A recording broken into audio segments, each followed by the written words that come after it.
All right, we're going to be checking out Iran's war just got real because a F-15 or some sort got shot down. You know how America is. They only care when a lot of the people in America are being killed. They don't care if anyone else is being killed. So we could kill a couple 100,000 before we catch like one or two Americans hostage. That becomes like a huge incident that we now have to go and catch people for. So let's see what this Anglo-Saxon's perspective is.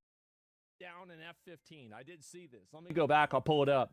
And so a U.S. Let me go back. A U.S. Black Hawk conducting combat search and rescue was hit by Iran during their mission to locate a downed F-15 pilots. The crew is accounted for and safe. Okay, let's take a look at it. Is there any audio for it? It looks like there's not a whole lot. Look at OS and Defender. I'll look at that in a minute.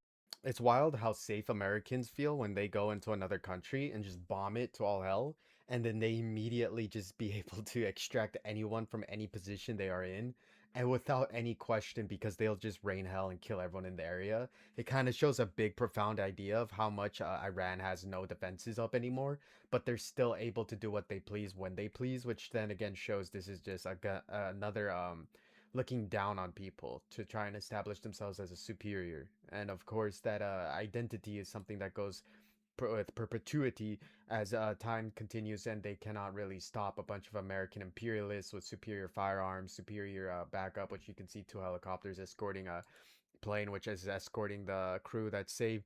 A lot of these people are waiting until the established identity of withdrawing war comes from a lot of Democrats and the leftists. So a lot of this is just going to be greenlit by a bunch of people until we essentially establish a complete control and recreate an Afghanistan. But judging by him calling it an operation instead of a war, these guys are going to be pulling out pretty soon, and they're going to wait for an attack from Iran, like some terrorist attack, something that looks scary. That's going to instigate a full-blown ground invasion. So it's just like another day at the office, really. Too. The crew is accounted for and safe, and this is apparently another one that they had get shot, right? And let's see here. Bakari tribes are headed into Kurdistan in the mountains, rifles in hand, searching for the missing F-15 jet pilot. Don't worry, we'll find him. Okay, let's see. They're gonna get him?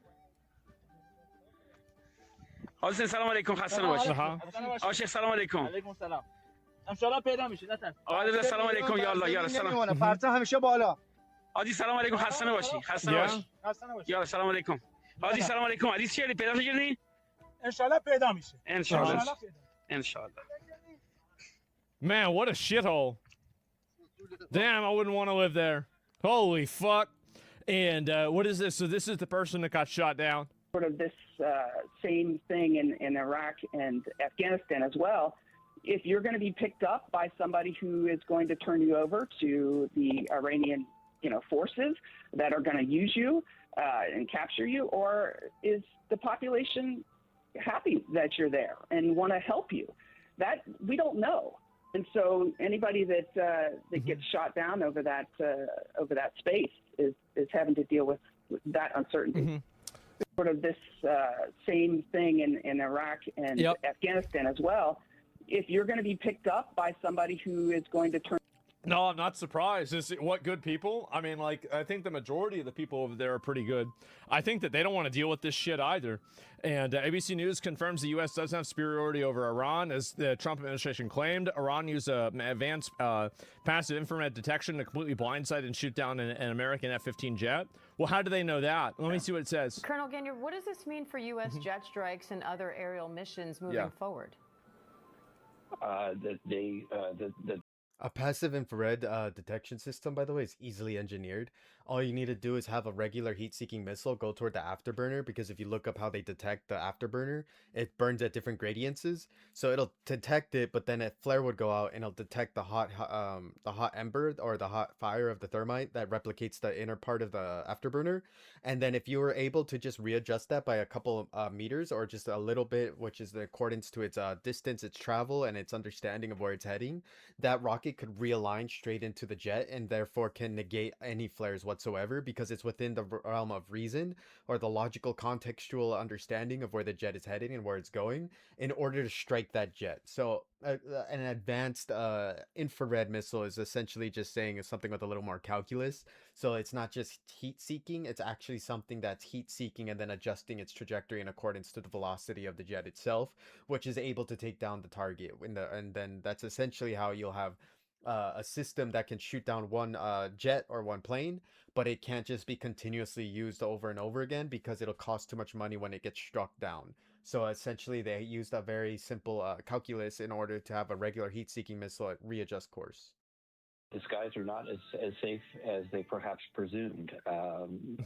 My guess is that this was daytime. My guess is that that the Iranians used what's called infrared. So they used detection that's passive, that used heat differences. The president did say that their radars roll down, and so he probably can claim that legitimately. But the fact that there are still anti-aircraft kinds of capabilities that are based on heat temperature differences that can identify aircraft and still target aircraft is probably what got this. I wonder how it happened. I have no idea. I mean, maybe that is what it is. I mean, to me, like, I'm going to be real. I'm surprised this hasn't happened more. Like, they've done, like, what, 10,000 fucking bombings, right? Yeah, they do it 10,000 strikes. Maybe one gets shot down. Now it's all about not having superiority. They don't even know what happened. Yeah, exactly. Yeah, only 2. Well, to be fair, I mean, one of them was shot down by an ally. And so I wouldn't really count that one. Pilot was on TikTok. Why wouldn't they have a picture of the jet? Well, I don't think so. F-15 isn't high stealth. Yeah, and there's a difference between supremacy and superiority. Yeah, I mean, like, somebody here can probably find some sort of way to shoot a fucking 737 if they really wanted to and they were a terrorist, but that doesn't necessarily mean that they're, you know, controlling the U.S. skies either. I think the reality is that, yeah, I mean, this can happen. It definitely can happen. And Kuwait's deadlier than Iran? No? Well, I think that they weren't really prepared for it. I think that's the reason. Let me go to the next one. Let's listen to it. We have breaking news. Let's go straight to Jennifer. So there are 2 people in the jet. Kaylee, we can confirm with well-placed sources that one of the crew members of the F-15E warplane that went down over Iran has been rescued and is safe at this moment in time. We have been reluctant to report until now about this rescued crew member of the F-15 because of the sensitivity of the search and rescue operation, but we can report that one has been rescued and is getting medical attention as we speak. We don't know if it was a male or a female pilot. As we've reported in the past, there are both men and women flying these F-15Es, but that is the latest and very good news, of course, that at least one of the 2 crew members did survive. Yeah, I wonder what happened. I mean, like, I saw there was another thing about this. Let me see if I can pull it up. And annoying parties liberals will use this to argue against the war after saying that they want our soldiers to die. Well, yeah, I mean, obviously that's what those people do. I mean, like, again, you can't look at those people and be like, oh, okay, this is who you should listen to. I mean, obviously not. And, I guess, yeah, we'll look at this right here. This is another video for it. Also told a statement from CENTCOM is expected shortly. We want to bring in the chief national security correspondent, Jennifer Griffin, with more on this. Jen, what are you hearing? Well, Trace, we had some details of this alleged down F-15E fighter jet that went down in southwest Iran. It's in the province that is actually closest to Karg Island, which we've been hearing so much about. We had withheld reporting on this until now because there was an active sign showing that the actual pilot seat from the F-15 was seen on the ground, suggesting that at least one of the pilots had ejected, and the pilot was not present at that site where the photo was taken. So that suggests that one may have survived at least. There are 2 pilots in an F-15E, and they would have been flying. We see also some open source. You say fuck that bad? I mean, honestly, I mean, you know, I think it's unrealistic to expect that you're not going to have any of your stuff get shot down at all. Like, I think a lot of people feel this way, is that it's been shocking so far that there's been such little such little blowback. Like, yeah, they're able to blow up like empty bases that we have in the area, of course, right? I mean, who gives a shit? But like, the fact that like they're able to do anything like this, like, I would expect this to be way more. I would. It's a war, hello? Yeah, I mean, I'm just being honest. So keep the oil, anyone? What does that even mean?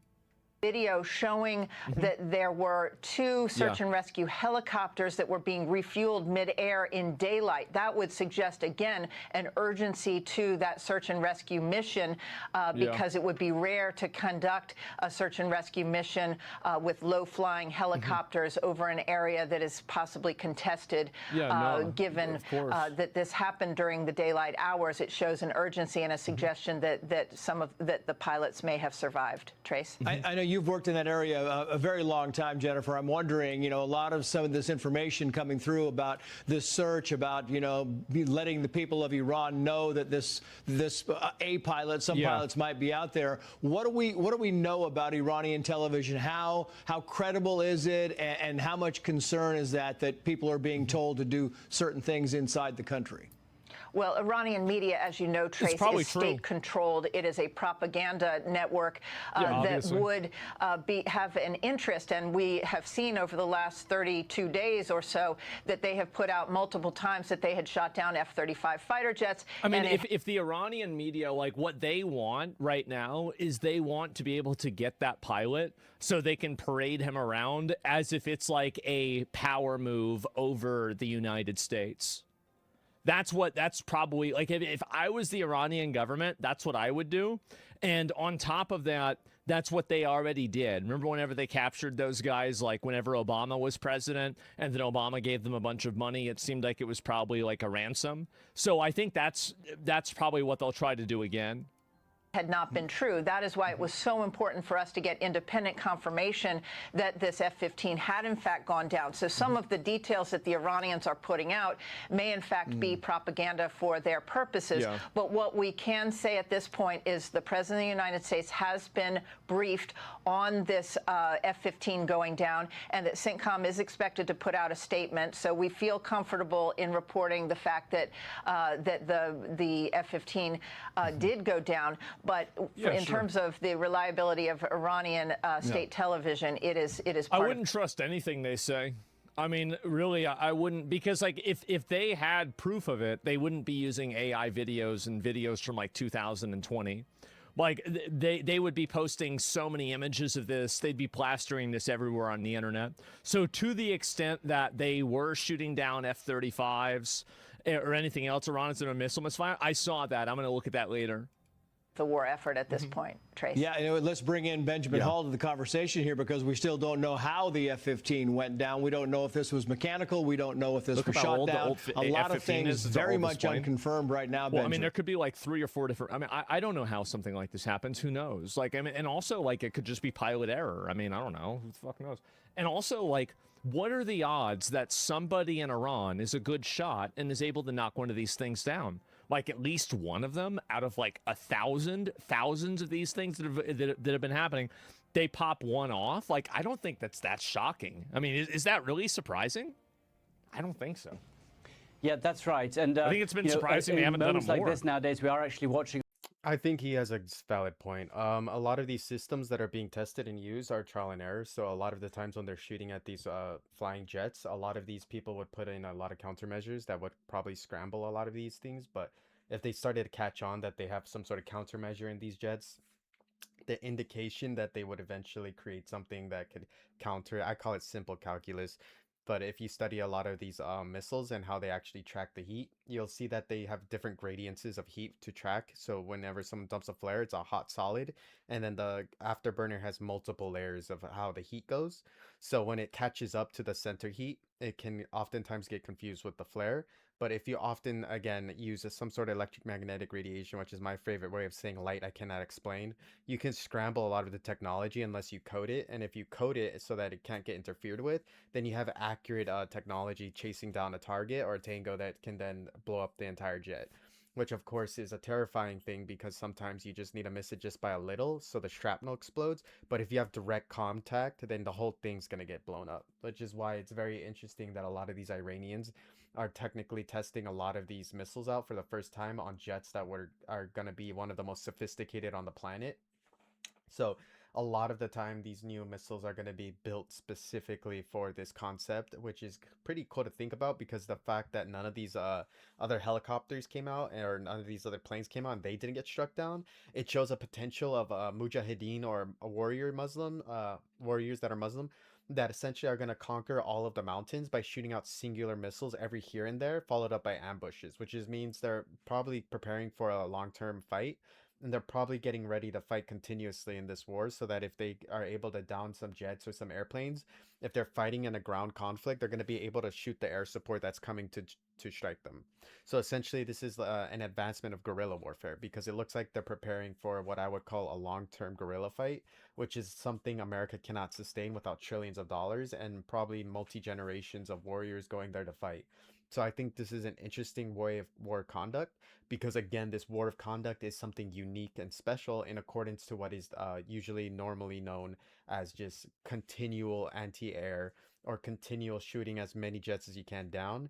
It looks like they're going for precision strikes, something that's like a surgical attack on these warfighter planes, so they don't continuously just coordinate and bomb all their logistical sites. They don't bomb their resources. They don't bomb a lot of their food, and they don't see exactly where they're coming from. They're smuggling like a lot of these missiles out, which these missiles getting smuggled can mean a lot more down planes and a lot more sophisticated warfare. So if they know they're fighting a bunch of ground forces without air defenses, they may send only 1,000 men to fight 10,000 because they know that 10,000 can be handled by air support.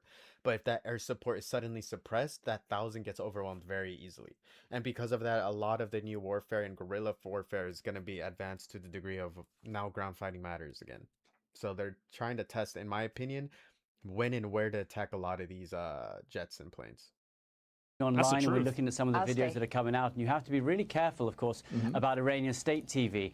But there have been images coming up of the ejector seat on the ground, so it's clear that appears to have been fired and discharged, and no pilot near it. But look, from the beginning of the conflict, we have to remember that the U.S. moved quite carefully over Iran with its airplanes, and it began with sort of the B-2s and some of the higher flying planes as they knocked out to try to get air supremacy, and there was a feeling that air supremacy had been gained at that point, and so it'll be really interesting to see how this plane was shot down. Now, Iranian state TV, and again, their state TV, we must never take anything 100% from them, but they also put out a request that if anyone found these pilots, they would offer a reward of $60,000. That's 10 million local currency. That's it?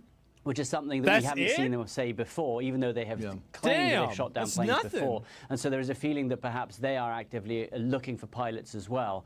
And of course, this is a fear that so many people would have. If those pilots were taken, it changes this conflict in many, many ways. Now, we do not know at this point what has happened to the pilots, and we're watching very closely. But certainly, we know that the U.S. has been out there doing search and rescue as well. We've seen the helicopters in that part of southern Iran. And so, look, we know that there's a search and rescue operation underway. We know that the plane did come down. We know that the President Trump has been briefed, and we're waiting to find out more at the moment, Trace. Benjamin, stand by if you would. Seems pretty accurate. Lieutenant Colonel Darren Gobb, retired Black Hawk helicopter pilot, is also a battalion commander.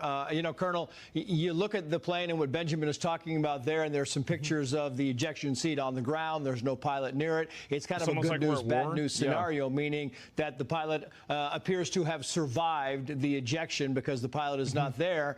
Maybe that's speculation. The bad news is that, you have Iranian media warning the people to look for these pilot whatever they find and offering a $60,000 reward, which is also concerning about what might happen when and if they landed on the ground.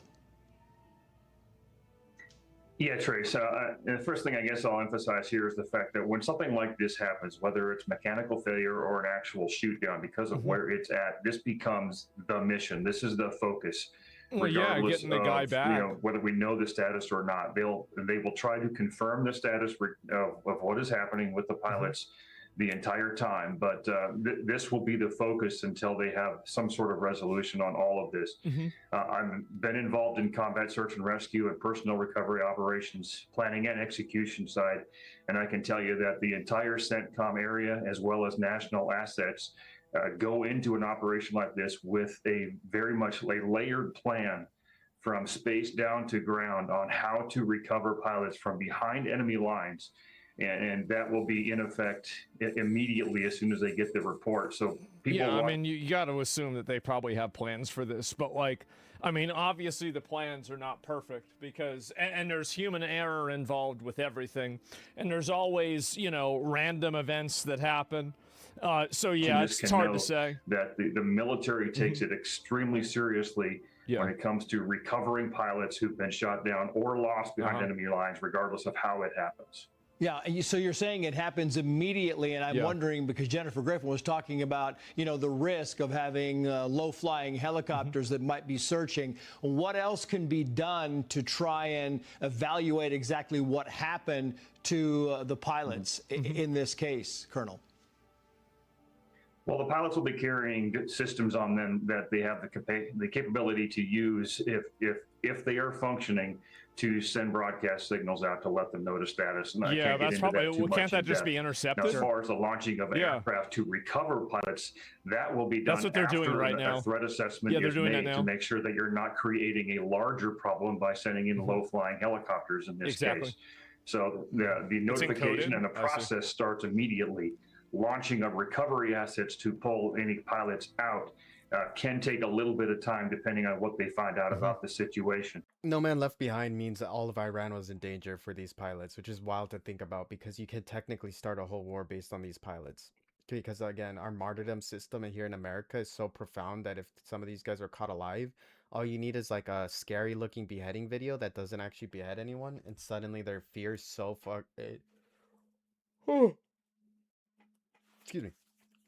Their fear would be so profound that a lot of the time their identity on what it means to be someone who saves American lives and tries to dictate their future through rescue missions, they will see them dying or imprisoned as one of the biggest failures of the war, because again, they would rather those soldiers die, because if they're shamed or if they're shamed on camera, that shows such great propaganda to rile up everybody that they could either A, collapse the war as a whole and end it and say this is disgusting, you're getting our people slowly killed, or it'll do the opposite and completely enrage them. And because of that, it's more like a 50-50, and that's something a lot of them are not willing to have because they prefer war being the excuse they're dead rather than war being the excuse they've been captured. They're now like a whole new movie set of what happened when you crash your plane, what happened when this occurred, and they're gonna try to situate themselves in a way that they can essentially escape accountability for the fact that they're effective in Iranian warfare enough so that they could actually capture a pilot and use them for leverage, which of course is then going to be utilized for the concept of propaganda. So No Man Left Behind could seriously expend a lot of our resources with this. But there are multiple different systems that can look at the area and gain both signals and visual intelligence to ensure they do the best they possibly can to know what exactly the pilots are doing. And as you can imagine, I think also like there's a component to this that like, so in the same way that, you know, how people make the argument that, you know, the Iranian people might feel more solidarity with the government if there are people that are getting killed and like civilians that are getting killed. I think that you can also make that argument for Americans. I think that Americans will probably become more supportive of the war and more willing to go to war if they were, you know, if they're seeing like pilots getting shot down and more Americans getting killed. I think that's probably what's going to happen. There's a lot of this that is in the classified the second pilot's been found or spreading. Can't find a big source on it yet. I can only imagine. Colonel, stand by. Let's get back to the Chief National Security Correspondent, Jennifer Griffin. No, I don't think so. I do think so. Jen, like in Pearl Harbor, yeah. Well, Trace, I think it's important to remember at the top of the hour we were reporting on an intelligence, latest intelligence that suggests that nearly half of Iran's ballistic missile stockpile have in fact survived despite the 11,000 plus strikes that the U.S. military and U.S. Air Force and Israelis have carried out. 11,000's a lot. It really is quite a miracle that more planes have not encountered even mechanical failure over over Iran, given the number of flights and the number of strikes that have taken place. You'll remember there were 3 F15Es that were shot down through friendly fire at the start of the conflict by an overzealous Kuwaiti pilot who mistook them for incoming. But those pilots survived. They managed to eject safely. And in fact, we were told that at least well, when would an unpopular war become popular? When our brave men and women are killed because a said unpopular war became? I think Pearl Harbor is a good example. You can look at Pearl Harbor and then the people that were killed there. And I mean, 9/11 also is another good example where a lot of people were not particularly like super happy with like the U.S. getting involved in the Middle East before 9/11. But after that, it justified us going all in with it. Now, obviously, 9/11 and one plane getting shot down in Iran are very different, but I'm not measuring degree. I'm just measuring the concept of the effect. At least one of those pilots was back in the fight flying missions over Iran. So so that we do remember. But in terms of ballistic missiles surviving, a lot of the ballistic missile launchers have been destroyed. But we also just learned minutes ago that 3 waves of ballistic missiles were fired towards northern Israel by Iran. So it suggests that these mobile missile launchers are very hard to find. They are hidden often in underground. I understand, like, you guys are trying to, like, oh, but what about this difference? Like, obviously the events are totally different. They're obviously totally different. Like, duh, of course they're totally different. Like, of course it would not, like, I mean, you realize, like Pearl Harbor sent America into World War II. Like, this is a lot different than World War II. I'm not saying that it's the same thing. I'm just trying to demonstrate a psychological effect that have been built over the last 20 years.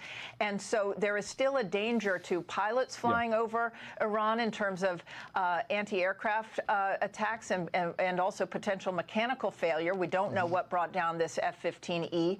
And then also the fact that Iran is still able to threaten the Gulf countries with ballistic missiles and drones, as well as the Strait of Hormuz, as well as Iran, shows that that even if they still have a few ballistic missiles and drones, they are still going to be threatening their neighbors, and that this mission is far from complete, but also extremely dangerous to continue sending pilots into this contested area. Yeah, just for clarity here, Jen, you say that you don't know the cause of this plane going down. CENTCOM is about to release a statement. We were told any moment now. So nobody knows why it happened yet. Let me go and look at this. So, I mean, there's not really a whole lot more to it. Let me look at the next one here. So this is reporting from, 3 U.S. officials, so my colleague Haley Britsky, Kevin Liptak, and I, as Jim laid out, that a U.S. fighter jet has been shot down over Iran and search and rescue is underway. I will note that at this point, there's very little information we actually know about what is happening related to this. We do not know where the plane went down. We do not know the status of the crew on board, and we are not hearing any official word from the U.S. military or the White House at this moment, though, of course, we do know that they are monitoring this very closely, and obviously this is a very sensitive thing, and so they're being very careful with what they're going to be putting out publicly. Now, I will say, one thing we have been hearing, of course, is repeatedly I'm hearing in my conversations with people in that building behind me, you have to be careful with what you're hearing from the Iranian state media, which of course has been sharing a lot of videos and images this morning of this is going to be the new angle that they're going to use to explain how they're actually winning the war. Guaranteed, 100% chance. But what we did hear as well from the state-run Tasman agency, they said that the search for any missing crew had, quote, so far been unsuccessful. Now, I do want to say, part of the reason this is so notable is because this incident does mark the first time that a U.S. aircraft has been shot down over Iran since the beginning of this conflict. That's for crazy. Context, we do know that, near the beginning of the war, 3 F-15s were mistakenly shot down in a friendly fighter incident by Kuwaiti air defenses, but this is the first time we're seeing them shot down by enemy fire. Now, again, we are waiting to hear what the White House will ultimately say on this, and similarly with the military, but it is, a huge blow for this Trump administration, in particular at a time when you've heard the president. I don't think it's really that big of a deal, honestly. Like, if you shoot down one airplane, I'm surprised this hasn't happened a lot more. Like, that's just my own opinion. If you do 11,000 bombing missions and you have one plane that gets shot down, like, I think that's a pretty good fucking ratio. Like, think about that. It's been going on for a month now. I mean, holy shit. Try to project confidence about completely diminishing Iran's military capabilities. And so we'll keep you posted as we learn more on this, Wolf and Pam. Yeah. Think about how many thousands of sorties been flown over Iran and one plane is lost. It's a huge win. Yeah, it's very, very minimal. Let me look at this other one here. And so this is apparently, is this from the Iranian state media? Let me see. Oh, here we go. Iranian state TV claims the U.S. fighter jet went down and the pilot ejected. Provincial law enforcement announced in an urgent statement following the targeting, oh boy, the enemy American Zionist F-35. Okay, apparently it wasn't F-35, but okay. In Central Region, the pilot or the pilots of this fighter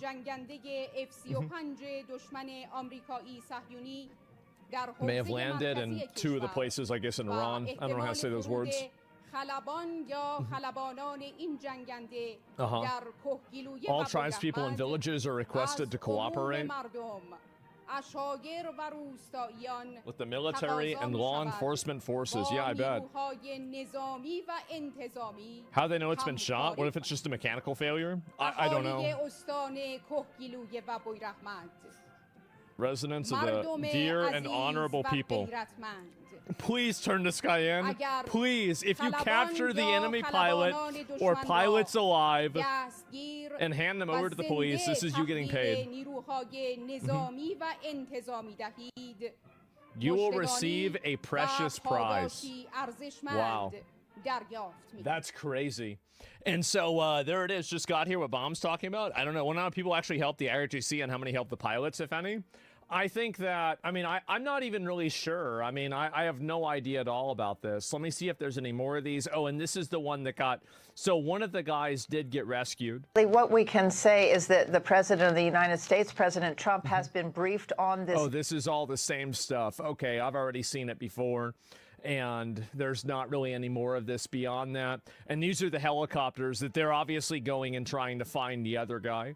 There are some people saying that they've already, collected and gotten the other guy back.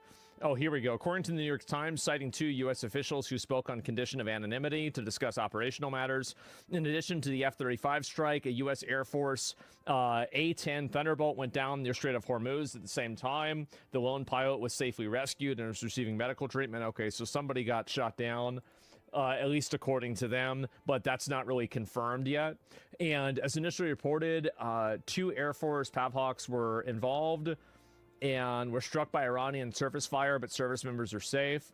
So does surface fire mean like they just shot a machine gun at them or like an AK-47? Or does that mean that they actually had like, anti-air missiles? That's false. Well, it's hard to say. I mean, these are all totally unconfirmed information, right? The only thing that's confirmed is a plane went down and one of the guys got released, right? Or got saved. Like everything else besides that is totally uncertain. Whether another plane got shot down, whether the other pilot is safe, whether Iran, I think it's pretty assumed that Iran shot them down, right? But it's not. I think it's hilarious. He has to question if it was Iran or not that shot him down because of the misfire in Qatar. A lot of people are just assuming the complete incompetence of the United States military is just them shooting each other because our intelligence is that we overestimate people, or underestimate rather, that oftentimes it takes like a little GPS Apple tag to make us think it's an enemy tango, and then we just get blown up and attack ourselves. It's again, we're concerned about the pilots, but if the pilots again weren't there to begin with, this wouldn't have happened. I do not believe in the invasion of Iran as being justified. I believe it's leading to another forever war. A lot of money's going to go there, and it costs us a lot of money now since oil's going up and the cost of it as well, since it's all privatized. We can't exactly level it out in order to make it something sustainable, which is why a fight against a country that has its resources essentially sustained through just being used to being extremely poor. You can see a lot of this political turmoil appealing to a lot more people, since a lot more people have less entertainment and a lot more real life to deal with. The real life has to do with their work, and then politics as to why their work is so miserable, and then because of that, any free time after that is for their family. A lot of the time they're waiting for this chance to fight back. So a lot of Americans as a whole are how do you say, very naive and thinking that the average Iranian wouldn't just attack or fight back against a huge white supremacist organization such as the United States of America. Um, the systems are advanced, but they're preparing for guerrilla warfare. They know they know a a complete takeover in how a lot of this is going to operate. It will not last for a long time.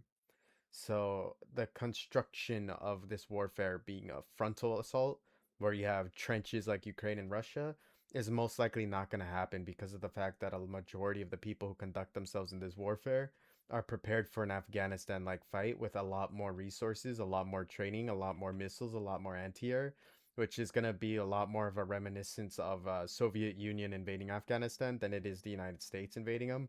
A lot more man pads, as they call them, or Stinger missiles, or anti-air devices like full-blown missiles, cruise missiles that'll suddenly strike a bunch of aircraft carriers, making the boat shift and turn because it had to pivot a missile it couldn't evade, so it just dodged it instead, making like planes fall off. Then yeah, that stuff is gonna probably happen a lot more. So it's gonna be a war of logistics. Not even 100% certain. They haven't explained how that happened or what it was. And let me see if I can find it here. This is, no, that's not even it. And let me go back down. Fox News says the second pilot has been rescued. Yeah, that's what I was thinking. Like, is this, where is it? Israeli media is reporting that they're safe.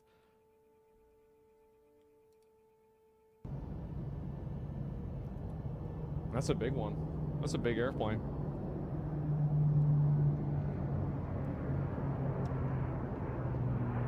Info FTD is worded near Strait of Hormuz, so probably not Iran. Surface to surface, a slingshot to a rocket is also that? Yeah.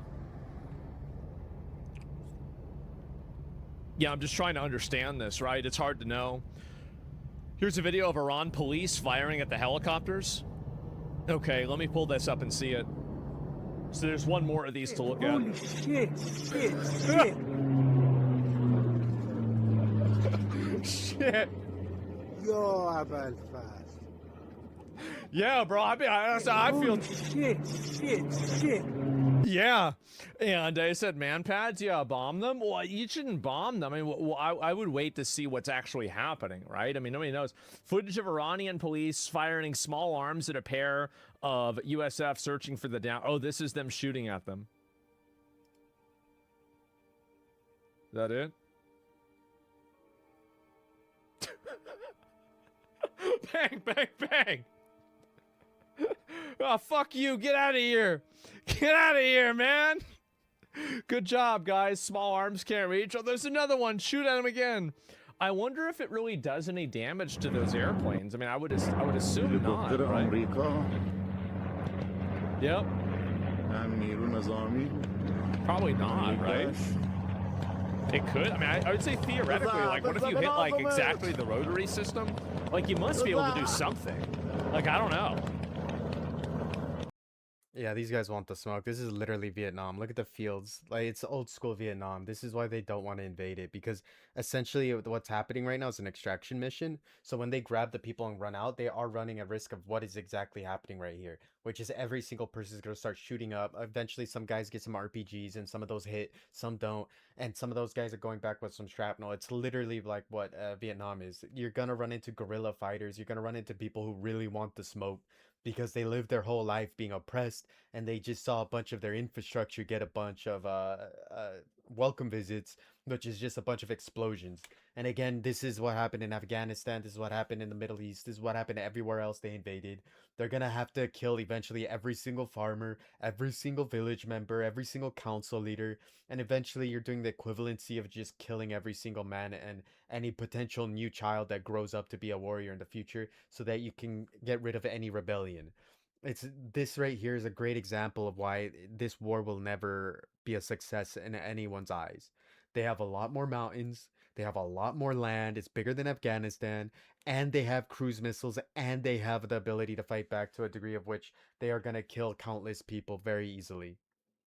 This is not going to end up well for anyone involved if the US military goes boots on the ground.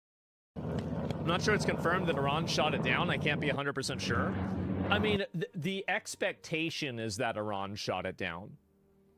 Like, I would say, I mean, definitely it's a high probability that Iran was the one that shot it down. It's just uncertain right now. Like, we don't really know, but, you know, it seems like that seems to be the case, right? Like, I don't know. And let me go and find this. Is there anything else here?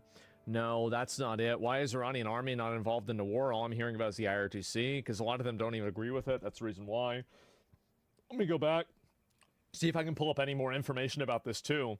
But Tech Prodigy, big balls, calls DI racing as white people. True. And yeah, based on distance, we don't engage small arms, not a threat. Small arms don't really do much damage to Blackhawks. Rest assured, retards will say Israel did this and it's a false flag. Yeah, so basically, if it's not confirmed that Iran did it, then Israel did it. And if it is confirmed that Iran did it, that's because Iran's winning the war. That's right. That's probably what the third worlders will say. Well, I'm not sure about that, but I think so. Refuse to discuss specifics, express frustration about some of the coverage of the ongoing search and rescue missions. Asked if Taze will affect negotiations with Iran. Said no, not at all. It's a war. We're in a war. Yeah, I mean, obviously that's the way it goes. And it's not going dark in Iran. And lone American fighter pilot. Holy fuck, man. Not a lot of people living there. In the area, you can tell it's a very remote region. There's not a lot of tree cover or anything there. Yeah. Not a lot of people living there either. It's not an easy place for a crew member trying to evade detection by the locals to hide out. But obviously, those crew members are very well trained in the survival techniques that they need. It is now just coming up to, I believe, let me check here, 9:15 p.m. In that area. 2 rescue helicopters Iran. Also got fired out? Pitch black. Well, I mean, obviously they're going to fire at the helicopters. I mean, like, if you shoot one of their guys down, isn't that like, I mean, think about, like, you're Iran. You somehow, a plane goes down. Maybe you shot it down, maybe you didn't. Let's assume you shot the plane down. This is your big chance to capitalize. Like, you were going to say, all hands on deck, bring the RPGs, get the fucking lawnmowers, fly them up there, and do as much as you can, right? It's big day, we got one. And so, of course, that's what they're going to do. Like, if I was them, that's what I'd do. There, that's what makes sense. That scenario also can be a friend, though, to the missing crew member because Get the obviously flying it carpets, makes avoiding detection easier, and the search and rescue assets that are being brought to bear. Obviously, night vision is a big part of that. So we wait now to find out the fate of that second crew member. The best case scenario, encrypted beacons in their suits get activated automatically if they eject. It's only a matter of time. The worst case scenario from a U.S. point of view is that person is captured and then paraded on Iranian state TV. Yeah, it would look really bad. We hope. There again, like I said, it looked really bad, but a lot of them are genuinely terrified that they will fulfill the narrative that Americans are incompetent, which they already do every day. But their biggest fear is brown-skinned men who look very different culturally, holding a white man or white woman who is fully trained in accordance to our infrastructure, being looked to as a fool for even being caught by people who they would see as just regular farmers, which is a feeling a lot of Americans felt during the Vietnam War.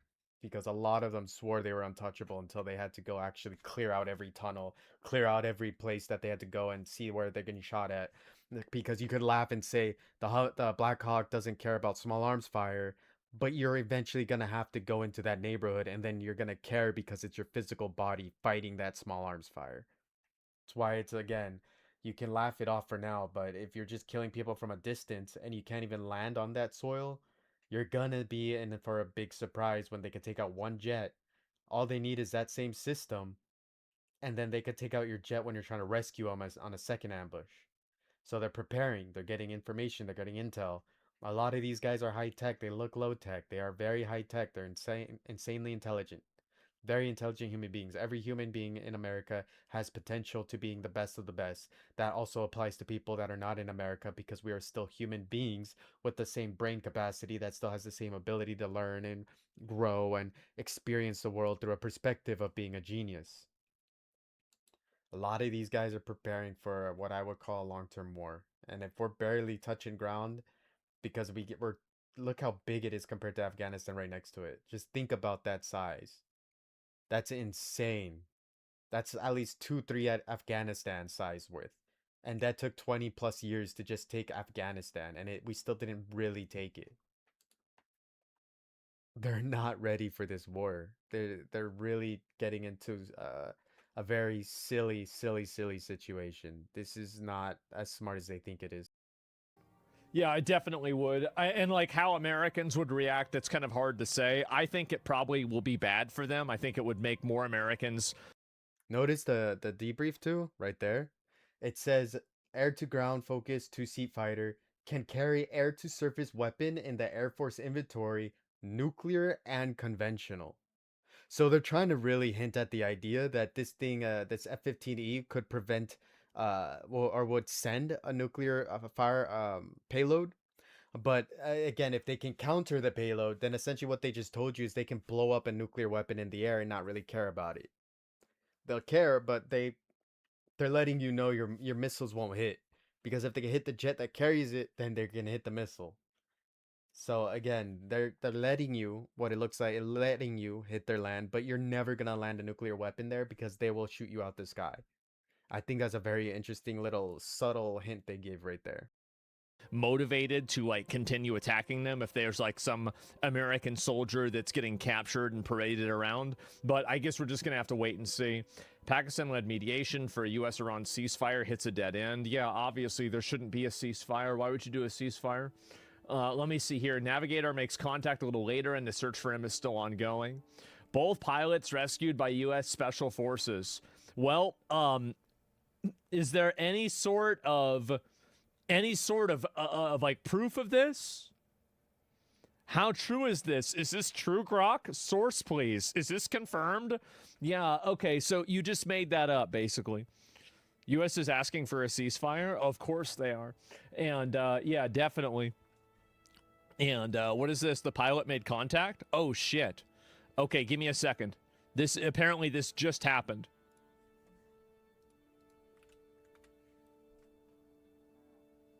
Oh, this is the same thing I was just looking at. During the day, I know. Is it safer, General, for the weapons officer, for the missing military member, to be missing at night or during the day? I know night vision goggles are very powerful, very strong.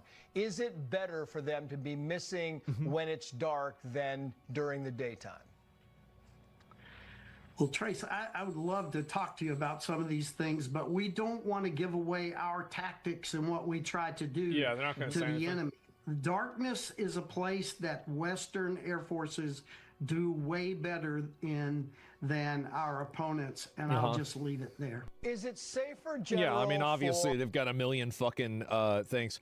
Wait, it said treason charge in your last timeline against former general? I didn't see that. I don't know. And, yeah, they're obviously not going to break the operational security. It's kind of obvious, but, you know, we'll see what happens. And let me go and pull this up. This is some other bullshit.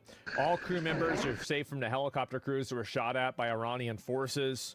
Yeah, that's not a big surprise at all. I think you could easily expect that. And right now, it just seems to be keep the oil, anyone. And coming in from our colleague Mike Tobin, who is telling us that he is learning that Israel is assisting with intelligence in the search for this second pilot.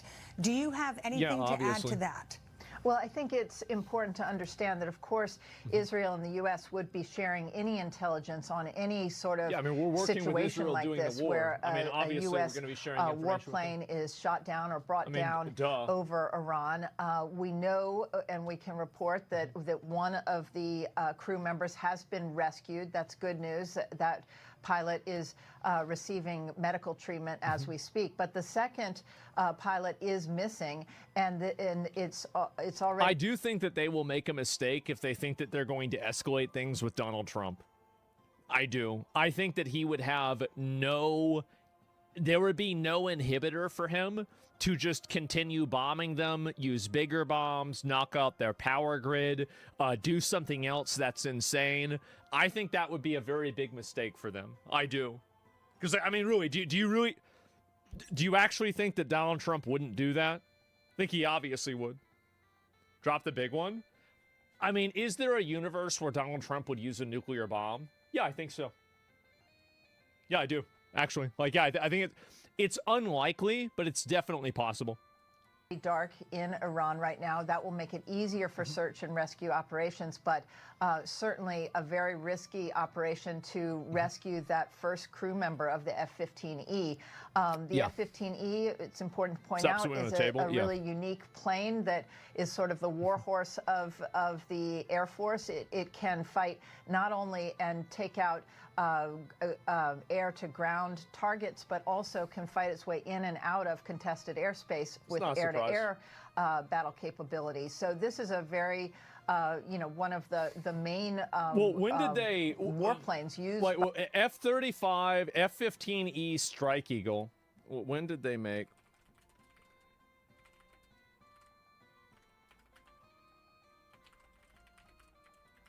Because they said that they said it was like the 80s, right?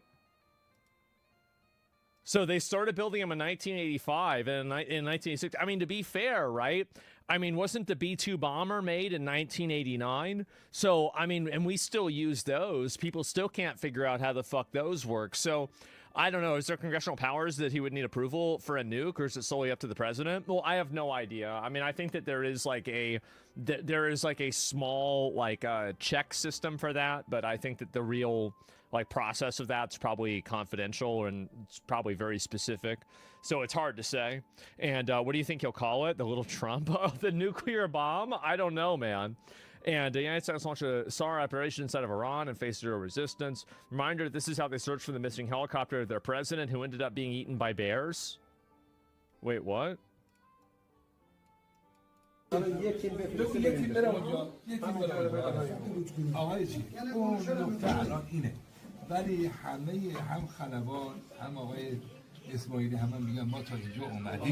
no way the president got eaten by bears. I mean, what year is this? Sir, we're fucked. I guess so. Why would Trump use a nuke? He's doing this for the Iranian people. I mean, again, I didn't say why would he do it? He would do it in order to get them to surrender, right? I mean, that's obviously the reason why. The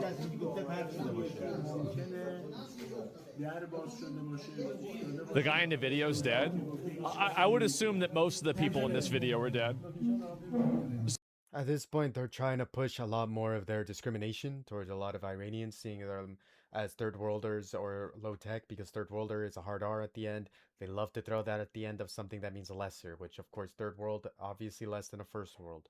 So a lot of them are trying to hint that these people are incompetent and deserve to die, which eaten by bears is a meme. They posted online he didn't get eaten by bears. The helicopter crashed and he died in a wilderness, which they're hinting that the wild animals ate him, which is a reference to let the dogs eat him or let the wolves have him.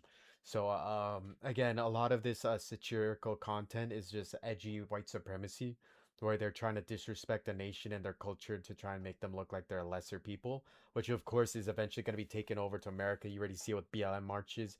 You see it with a lot of black people, like NFAC, not effing around crew, which they get mocked for friendly fires, or they get mocked for their leadership getting arrested and being an incompetent group.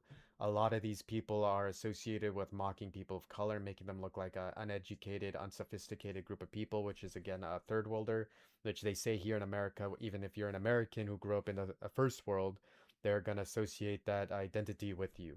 So a lot of this is a blueprint for how they're going to treat Americans, because they already treat us this way, but when none of us are radicalized and armed or trying to fight back, we're just seen as just incredibly incompetent people. So this is them all looking on the phone to try to find it. No chance they'll find U.S. pilots before U.S. Special Forces. Yeah, it seems unlikely. And what is this here? Wait, what the fuck? Per source, the U.S. Army Criminal Investigation Division has detained former Army Chief of Staff General Randy George, who Hegseth fired yesterday based on suspicion of treason. Fake? Aw, fuck. I thought they were going to do it. Mega fake? God damn it. I was about to say. Ah, fuck. Notice that not only he read something fake, but the people next in his chat just said fake and he believes it. This is the sophistication of someone who pushes a lot of propaganda out there, who does it for allegedly entertainment, but does validate a lot of racism and a lot of white supremacy. It's too bad. Yeah, I thought they were finally going to start holding people accountable. 3 p.m. It's finished. Wait, what is this here? Second airman has made contact. Very good. I'm hearing both pilots have been rescued now. CSAR forces are located the second pilot and transferred both pilots to Iraq. They are both currently receiving medical treatment. Well, Fox News just reported the bounty for the pilot has increased drastically. Yeah, I bet. And what is this here? North Korea. Yeah, please, guys, please don't give him back. Please, we need this. We haven't gotten a single one. Can you just please give us one guy? Just please give us one person. Start blocking Twitter accounts that spread fake news and report them. I actually probably should do that. I should just start blocking the accounts that are posting things that are just total bullshit. But it's hard to even know what it is. And what is this here? And what is this? I can find the other ones. Is CSAR helicopters involved in the search for the crew members shot down earlier today over southwestern Iran may have sustained damage during the operation. I mean, yeah, I would expect that, right? I mean, if how would they not sustain damage? I mean, imagine not being able to pop something like that off. I mean, of course you'd try to do that. Holy shit. Let me go and find this here. A bridge struck by the U.S. was not used for military purposes, Iran says. Oh, is that right?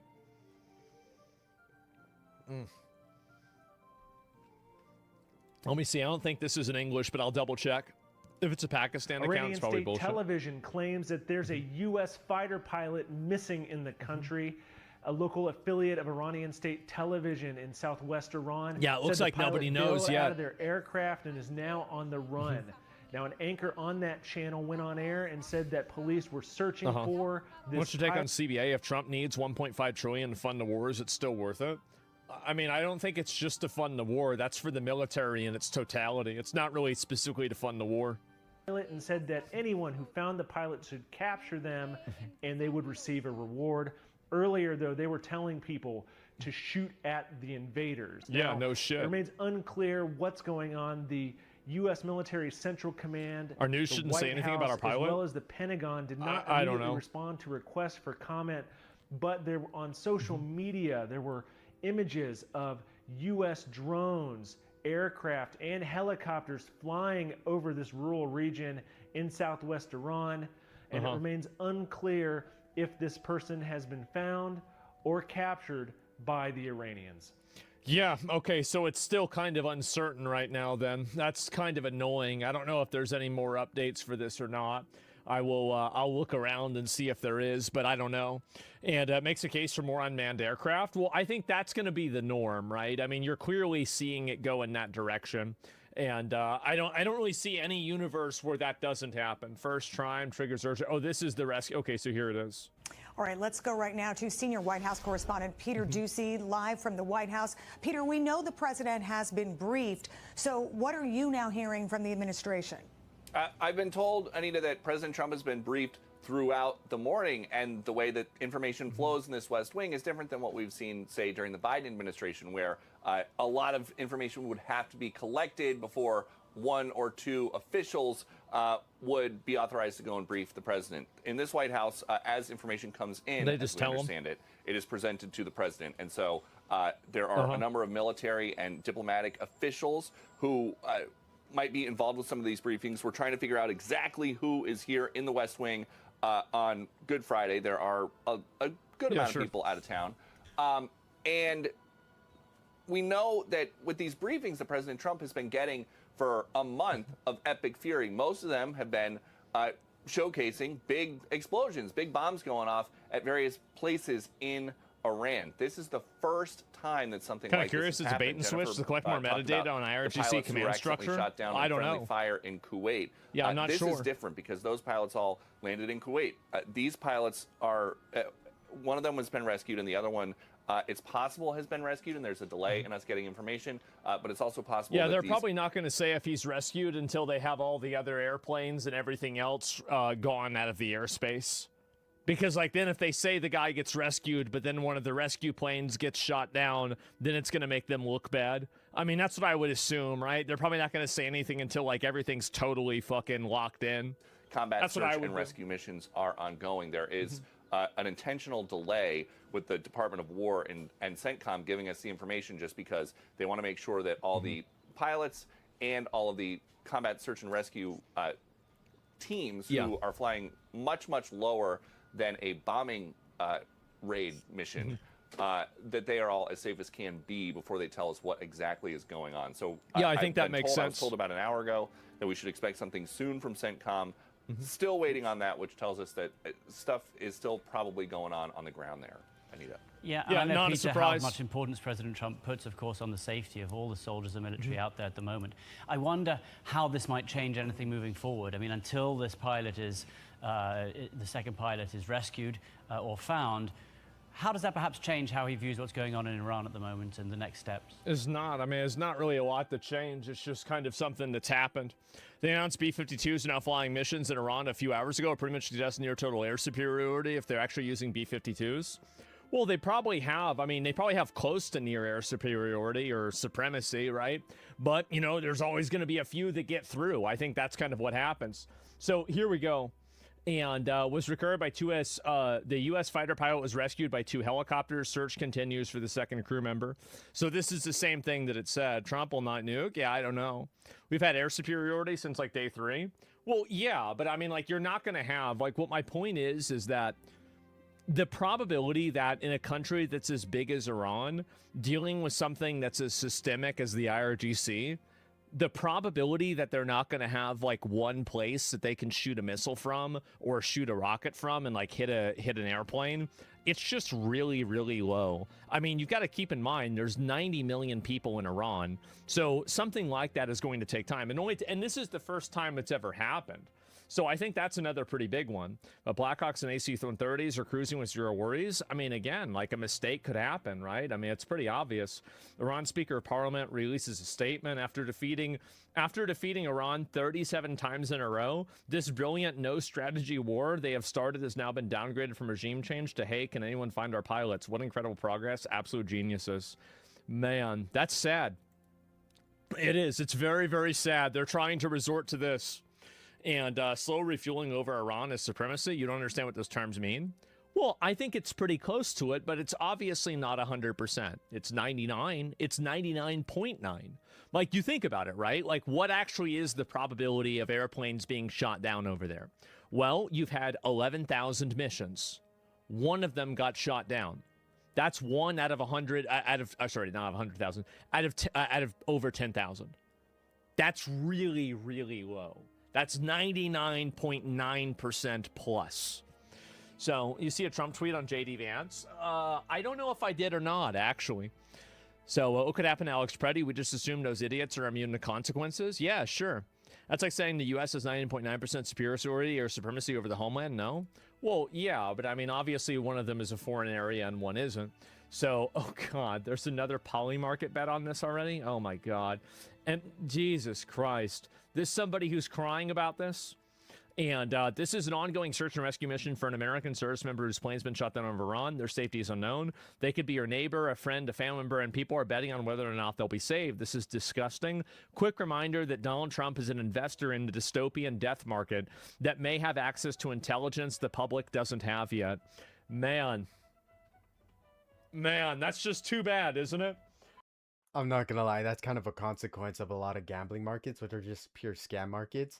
They're designed specifically to exploit people, but it's hilarious that it's backfiring on a lot of these patriots and a lot of these Americans, that a lot of them are starting to really align their ideology with being a lot more respectable, more civil, more humane, but they still have like betting sites like, I bet you $1 this guy's gonna survive. No, I bet you like 20 cents. Let's raise these odds. And it's a bunch of gambling addicts looking for every little thing to gamble on, especially when it's like real life, so the chances are more realistic instead of like manipulated like a slot machine. I think that's just funny, but a ridiculous backfire. I think AOC specifically talks about banning gambling because she's tired of all the gambling, especially with sports and everything like that. The concept pretty much comes pretty clearly that a lot of these people are getting taken advantage of, and the gambling addict's life is completely ruined. The fact that gambling addicts can't see this as like a bad thing and think it's funny is kind of an example of how they'll sell their wedding ring, they'll give away their rent to gamble because they just need another month's rent. They want to hit it big. I believe a lot of these people are essentially getting played very hard with the gambling, because the gambling itself is going to be something that a lot of people are going to start showing their exploitative behavior, sadistic behavior, because now it's in their interest. Someone gets hurt so they can get more money. Now they're celebrating when someone is getting hurt because, yes, I knew they'd get hurt. The ideology as a whole, I believe, is the one that does not have a long life, especially with gambling being something historically has been recognized as just pure scamming and fraud. I don't think it's a wise system. Imagine, dude, imagine getting mad about this. Who the fuck cares? This has nothing to even do with this. Oh my God. And the pilot should bet on being rescued. Yeah, I like that. Let's pretend service members didn't sign up for this. Yeah, I mean, I think obviously they have. I mean, that's clearly what happened. But 13,000. George Galloway saying 13,000 U.S. casualties in the war. The public is being deceived. Oh my God. How would they, like, it's just, I swear it's true. How does anybody, like, the thing is that, how does anybody take this seriously at all? Let's just report him, please. I mean, I don't know who this guy is. I have no idea who he is. I think I've seen like one post from him before. And is there any more of this? Today has been a Fallujah for the United States and Iran. What? What is he even talking about? Someone who waved the Israeli flag around. I don't even know. This seems like another Iran enjoyer. British Alex Jones? Really? Okay, yeah, I honestly don't know who he is. So, let me go and look at this here. According to CBS News, citing 2 U.S. officials, and this is the Warthog took fire, was also damaged. Yeah, I think that's pretty obvious. Something like that would happen after being successfully recovered. Yeah, I mean, of course, they're going to shoot the airplanes. I mean, duh. I'm against the war, man, but George Galloway is an idiot that posts AI slop all the time. Former journalist and politician. I mean, again, I mean, at a certain point, whenever you have these people that are openly taking the side of the enemy every single time, like, at what point is this not just treason? Like, I don't know why Western countries have such a dramatic tolerance for people that are openly advocating for their destruction.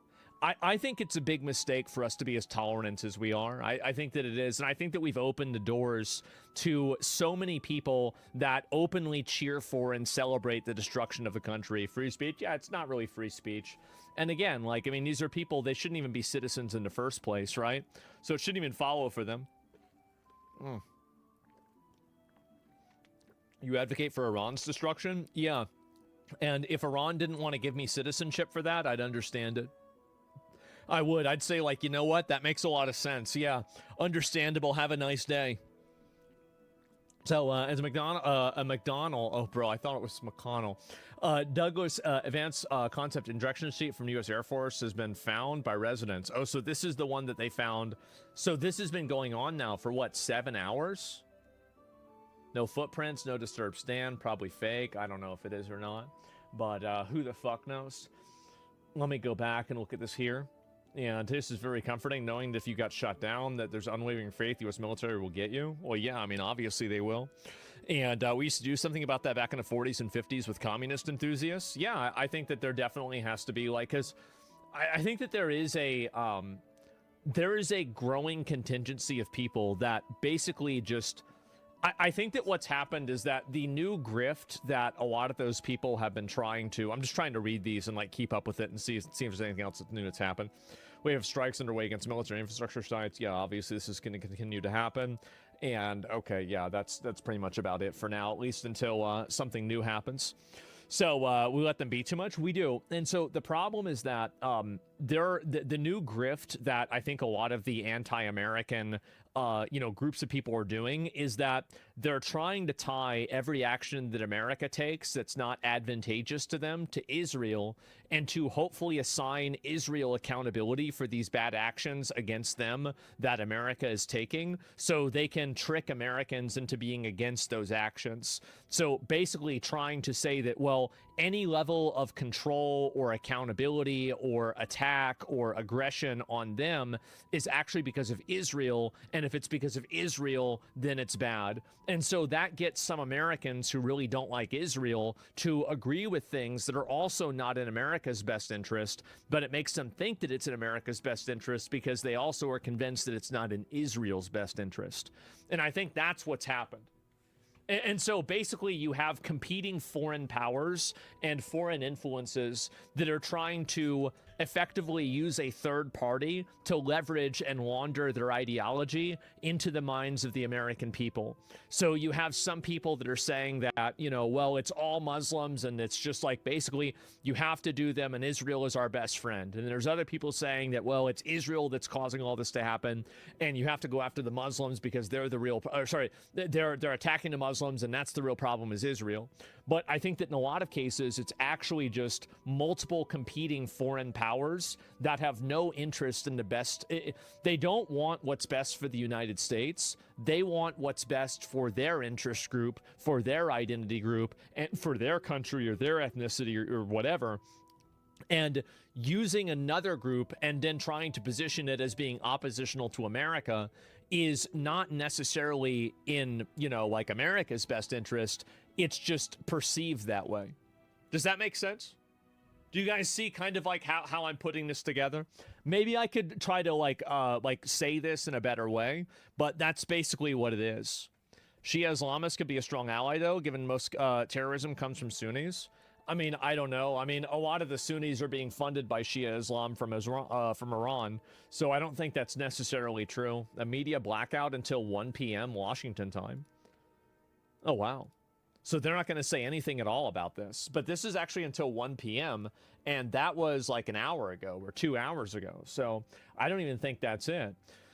So Trump is talking about just keeping the oil now, too, which is kind of insane. And so Israel is a pawn in political chess? Well, I think that everything is a pawn in a degree, right? I mean, it depends on who's playing the game, how they view something as a pawn. You can even look at a greater force performing an action as an action that is in favor of a greater goal that you have. Now, they're not a pawn in the way that you can control them, but they're a pawn in the way that you can account for their behavior and then plan accordingly. Does that make sense? What are your actual win-loss conditions in the Iran war? What outcomes counts as a real win? What signs would tell you the U.S. is sliding into a deeper entanglement? The only thing that I want to see come out of Iran is complete regime destruction. I want to see total regime change and the dismantling of the IRGC completely and the removal of the Islamic theocracy. I think anything less than that is a failure.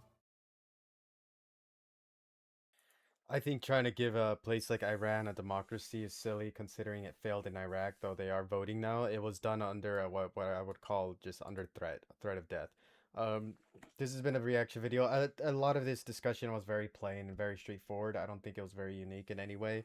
It was just more of an elaboration on what would happen with a lot of the here, Jen, with a lot of this jet crashing. Again, the Air Force inventory, nuclear and conventional, I think it was a great point. Reach up to top speed of 2.5 Mach.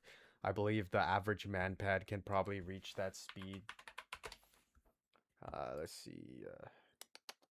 Lock onto the heat of an aircraft engine, reaching targets up to 8 kilometers away. Let's see. Manpad speed. Man, portable air defense missiles. That can be a lot of things, like the S-18. 6,010 meters.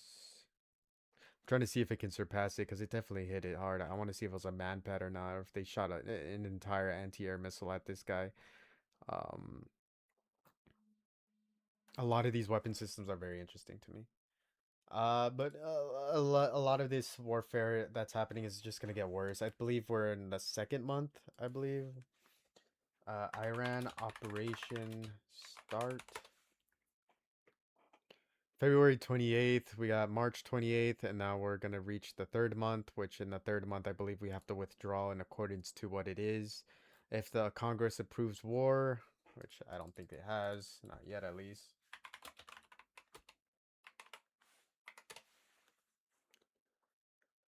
They have not. So Congress has not declared war on Iran, while President Trump initiated military actions and airstrikes against Iran beginning February 2026. This was carried out without a formal declaration of war or direct authorization from Congress. Not good. Not good at all. I think this means if he goes boots on the ground, he's going to need approval, which, again, he's going to have to push for. But if he goes boots on the ground, he's going to look for another reason, like dead soldiers. It would be a counted one because he'll say it's an attack on the soil, but he's going to push some lies saying it doesn't count, or the Democrats will push it. It's going to be very difficult because if allies are attacked, we can enact a self-defense treaty, but how far we can go is going to be dependent on exactly how Congress is going to permit it. I don't think a lot of people are going to approve something such as that because I don't know how to describe it other than the congressional group as a whole is really against the concept of going to a country that's 3 times the size as Afghanistan, and the combination size of Syria, Iraq, and Afghanistan put together still leaves some more extra space for Iran to be, which proves its size as overall, which is the entire warfare in the Middle East, just put into one of the most powerful entities there are. We are not prepared for this. On top of that, if Congress did not approve it, I promise you the Democrat Party is going to be fighting back like crazy just to get us back in American soil. Because again, we promised to end wars. And the fact that he said Kamala Harris would start wars, that the women like AOC would start wars, and that incompetent people like Joe Biden started the war and made the oil expensive, was ironic considering all of them just essentially just showed you all that Trump would do all the things he blamed Democrats for. So he was just projecting endlessly about how much he was going to be the same incompetent person everyone hates, which of course he doesn't care about approval because he's already on his way out. But a lot of Republicans supporting him are going to be seen as imbeciles or very ignorant, silly people because they are pushing an agenda that over time is going to prove their not only their hypocrisy, but their internal ignorance that is going to be showing externally now, which of course is going to show their brutality, their brutal nature of not caring for American soldiers, about civilian day-to-day life. Groceries are going to go up because we got to keep the engines rolling. We got to keep trade going. That's going to make things expensive in transport. That's going to make things more expensive to maintain on farms for generators. And overall, we're going to be losing a lot of resources that, of course, are going to be due to the fact that they struck a country that overall was barely doing much at all other than building, again, their nuclear weapon, but their nuclear weapon's still being built and they didn't stop it at all. Everything, if I'm educated like I think I am, someone like Iran would have predicted something like this and would have built all their nuclear facilities underground, especially since the nuclear deals were going on and off, on and off and on and off. I believe a lot of their infrastructure is actually underground. And so I don't think they limited the ability of nuclear weapons whatsoever. I believe what they did was just annoy a country that's potentially going to have nuclear weapons soon.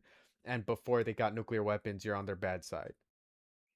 I don't think they're going to use those nuclear weapons, but I think they are setting a precedent saying that anyone who is against Iranian independence is going to be seen as a valuable target, because a lot of these people, like similar like Turkey, might want to go for all these proxy states because the Ottoman Empire owned a lot of this territory anyway. So they're just keeping an eye on people that could potentially take the territory. If you guys like this video, don't forget to leave a like, subscribe. I'm going to be covering a lot more Iranian news, a lot more of this simpleton here, Asmongold.